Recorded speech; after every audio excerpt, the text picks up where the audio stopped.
स्वागत है आपका आपके अपने channel civil engineer Mukesh Shah में। आज के वीडियो में जो हम लोग नक्शा देखने वाले हैं वो है आपका 21 फीट 3 इंची बाई 32 फीट का। मतलब ये जो साइड है ये आपका है 21 फीट 3 इंची और ऐसे है आपका 32 फीट। ठीक है, तो आप लोग बोल सकते हो कि सर इसको 21 फीट ही क्यों नहीं रखे। तो देखिए, मेरे पास जो रिक्वायरमेंट आती है ना क्लाइंट की तरफ से, उन्हीं के हिसाब से मैं नक्शा को बनाता हूँ और वही आप लोग को मैं फ्री में यहाँ पे दे देता हूँ, शेयर कर देता हूँ आप लोगों के साथ। ठीक है, तो नक्शा जब बनाया था तो इस तरीके से नहीं था, वो तो बहुत मतलब एडवांस तरीके से बनता है। मैं जस्ट एक कॉपी क्या करता हूँ, सारा हटाकर जस्ट आउटलाइन ले लेता हूँ और उसको समझा देता हूँ आप लोग को। तो ये नक्शा आपका 21 फीट 3 इंची बाई 32 फीट का है। ठीक है, अब हम लोग जानना चाहते हैं कि ये कितने स्क्वायर फीट का नक्शा है, तो उसके लिए आपको क्षेत्रफल निकालना पड़ेगा, ये एरिया निकालना पड़ेगा। और ये एरिया कैसे निकलेगा, देखिए यहाँ पे मैंने लिखा हुआ है एरिया 21 फीट 3 इंची, ये जो लेंथ है आपका ये वाला, गुने कर देना है ये 32 फीट को। ठीक है, 32 फीट। अब देखिए ये फीट और इंची दोनों मिलाकर है और ये सिर्फ फीट में है, तो इसका क्षेत्रफल थोड़ा अलग से निकलेगा। आपको ये 21 फीट 3 इंची जो है ना, इसको पूरा को पहले फीट में बदलना पड़ेगा। वो कैसे बदलेगा, देखिए इसमें 3 इंची है, 3 इंची को फीट में ले जाइए। कैसे जाएगा, 3 को अगर 12 से आप डिवाइड कर दोगे तो जो आंसर आएगा ना वो फीट में आ जाएगा। ठीक है, तो 0.25 फीट होगा। तो 21 में 0.25 जो है ये वाला 0.25 उसको ऐड कर दीजिए तो बन जाएगा 21.25 फीट। ठीक है, अभी फीट में बन गया, गुने ये 32 फीट का 32 फीट। अब कैलकुलेटर में आप 21.25 इंटू 32 कर दीजिए, आपका 680 स्क्वायर फीट आ जाएगा। यानी कि ये जो नक्शा बनने वाला है ये 680 स्क्वायर फीट में बनने वाला है। और इसमें आपको क्या क्या मिलेगा, 2 बेडरूम मिलेगा, एक हॉल मिलेगा, एक किचन मिलेगा, एक कॉमन टॉयलेट मिलेगा। कॉमन टॉयलेट यहाँ पे क्लाइंट का ही रिक्वायरमेंट था। ठीक है, तो चलिए अब वीडियो को हम लोग यहाँ पे समझते हैं।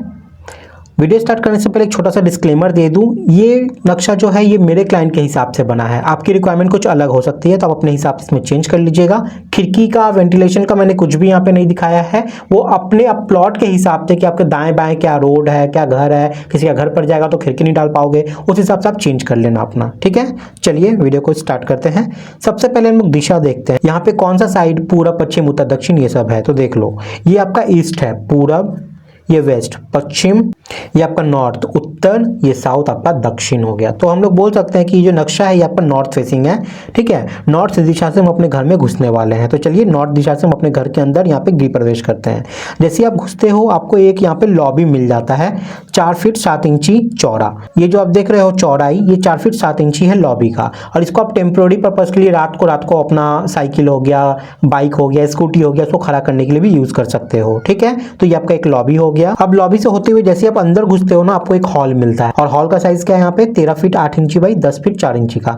13 फीट 8 इंची आपका यहाँ से लेके यहाँ तक है और 10 फीट 4 इंची आपका यहाँ से लेके पूरा यहाँ तक है। तो बड़ा हॉल है, इसको आप एज अ ड्राइंग यूज कर सकते हो, एज अ डाइनिंग यूज कर सकते हो, खाना वाना खाने के लिए, गेस्ट आए तो बैठने के लिए, टीवी देखने के लिए, सबके लिए इस हॉल को आप यूज कर सकते हो। ठीक है, अब चूंकि ये डुप्लेक्स है तो आपको यहाँ पे स्टेयर चाहिए घर के अंदर में आपके फर्स्ट फ्लोर पे जाने के लिए, तो ये स्टेयर यहाँ पे आपको मिलता है। और इसके लिए हम लोग ने यहाँ पे कितना जगह रखा है, 8 फीट बाई 13 फीट 10 इंची। 8 फीट आपका ऐसे हो गया और 13 फीट 10 इंची आपका पूरा यहाँ से लेके यहाँ तक हो गया। इसमें आपका ये स्टेयर भी बना है और ये जगह भी आपका बचा हुआ है। ठीक है, अगर आप चाहो तो यहाँ पे एक बेसिन भी लगा सकते हो, खाना वाना खा के यहीं पे हाथ धोने के लिए। ठीक है, तो वो भी आप कर सकते हो। तो ये आपका स्टेयर का पार्ट हो गया। अब चलिए हम लोग यहाँ पे सबसे पहले किचन को देखते हैं। तो किचन आपको यहाँ पे मिलता है, किचन देख लीजिए 7 फीट बाई 8 फीट का है, यानी कि 7 फीट ऐसे, 8 फीट ऐसे। ये जो आप देख रहे हो ये आपका किचन का जो काउंटर स्लैब होता है जिसपे आप खाना वाना बनाते हो, सामान वामान रखते हो, कुछ काम करते हो, वो ये काउंटर स्लैब है।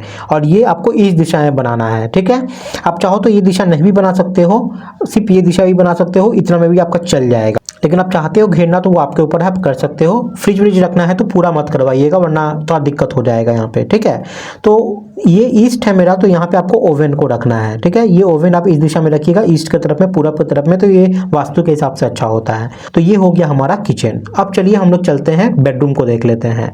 बेडरूम यहाँ पे 2 मिलेगा आपको, बेडरूम 1, बेडरूम 2। बेडरूम 2 है आपका 10 फीट 3 इंची बाई 12 फीट का, 10 फीट 3 इंची ऐसे, 12 फीट ऐसे। और बेडरूम 2 आपका 9 फीट 10 इंची ऐसे, 12 फीट ऐसे। ठीक है, तो 2 बेडरूम आपको यहाँ पे मिल जाता है।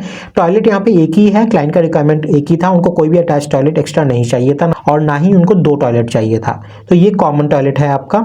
6 फीट 5 इंची बाई 4 फीट 6 इंची का, 6 फीट 5 इंची ऐसे, 4 फीट 6 इंची आपका ऐसे हो गया। ठीक है, तो ये कॉमन टॉयलेट है आपका। चलिए, तो हम लोग ने घर के अंदर का सारा कोना कोना नक्शा समझ लिया। अब हम लोग दीवार पे आते हैं कि अभी जितने भी दीवार बने हुए ब्रिक वॉल, उसकी जो थिकनेस है वो कितनी होगी। तो यहाँ पे मैंने जितना ही बनाया है ना, ये सब 5 इंची का है। वॉल थिकनेस सारा 5 इंची का है। आप चाहो तो बाहर का 10 इंची रख सकते हो, अंदर का 5 इंची कर सकते हो। ठीक है, चलिए अब कॉलम को देख लेते हैं। तो यहाँ पे टोटल कितने कॉलम है? टोटल 12 नंबर्स ऑफ कॉलम हमारे लगेंगे। कहाँ कहाँ लगेंगे देखिए, 1 2 3 4 5 6 7 8 9 10 11 12, यहाँ आपको कॉलम बैठाना है। इसमें आपको यहाँ पे दिख रहा है सब। तो कॉलम का साइज क्या होने वाला है देखिए, अगर आप G+1 बना रहे हो ना, तो आप 10 इंची बाई 12 इंची रखोगे तो चल जाएगा, और G+2 बना रहे हो तो 12 इंची बाई 12 इंची रखोगे तो चल जाएगा। लेकिन मेरी रिकमेंडेशन मानोगे 12 इंची बाई 12 इंची का ही कॉलम बनाइएगा, क्योंकि इन फ्यूचर आपको पता नहीं कि कब इसको एक्सटेंड करना पड़ जाए आपको। तो उसके हिसाब से आप 12 इंची बाई 12 इंची का ही रखिएगा तो ज़्यादा अच्छा रहेगा मेरे हिसाब से। बहुत ज़्यादा का अंतर इसमें नहीं आता है। तो ये था पूरा नक्शा। चलिए अब डोर का पोजीशन देख लेते हैं कि डोर कहाँ खुलने वाला है। ये मेन डोर है, आपको 4 फीट का ये रखना है। किधर खोलोगे? जनरली देखा है तो दाहिने तरफ भी रखा जाता है, क्योंकि ज़्यादातर लोग राइट हैंड होते हैं ना। तो यहाँ पे आपका ये शटर रहेगा, ठीक है, और ये खुलेगा इस दिशा में। अगर आप डबल शटर वाला रखना है, डबल पल्ला वाला, तो वो आपके ऊपर डिपेंड करता है। अब बेडरूम में देखते हैं, तो बेडरूम का शटर यहाँ पे रहेगा और ये खुलेगा इस बेडरूम का इधर में। इस बेडरूम का शटर यहाँ रहेगा और खुलेगा इधर में। किचन का शटर आपका रहेगा यहाँ पे और खुलेगा इधर, और टॉयलेट का जो शटर है वो रहेगा इधर और खुलेगा ऐसे। तो ये डोर का ओपनिंग भी मैंने आप लोग को समझा दिया। उम्मीद करते हैं सारा चीज़ इसमें क्लियर हो गया है आप लोग को। फिर भी कोई डाउट, कोई परेशानी है तो आप कमेंट में मुझे बताइए, मैं आप लोग को जरूर मदद करूंगा। अब सबसे इंपॉर्टेंट चीज़, अगर नक्शा आपको पसंद आया है तो एक लाइक प्लीज़ कर दीजिएगा और इसको शेयर कर दीजिएगा, ताकि दूसरों को इससे मदद मिल जाए और कहीं ना कहीं इससे हमें भी मदद मिलती है। तो इसको प्लीज़ आप शेयर कर सकते हो, चंद सेकेंड ही आपके इससे लगेंगे। और अगर आपको कोई रिक्वायरमेंट है तो आप लोग कमेंट में बताइए कि मेरी ये रिक्वायरमेंट है, ये मुझे इतना घर चाहिए, इतना शॉप चाहिए, ऐसे। तो मैं कोशिश करूंगा उसको बना के आप लोग को प्रेजेंट करने की। इसका स्क्रीनशॉट लेना है तो ले लीजिए। मिलते हैं गाइज अगली वीडियो में फिर कुछ न्यू नक्शे के साथ। तब तक के लिए बाय, टाटा, जय हिंद।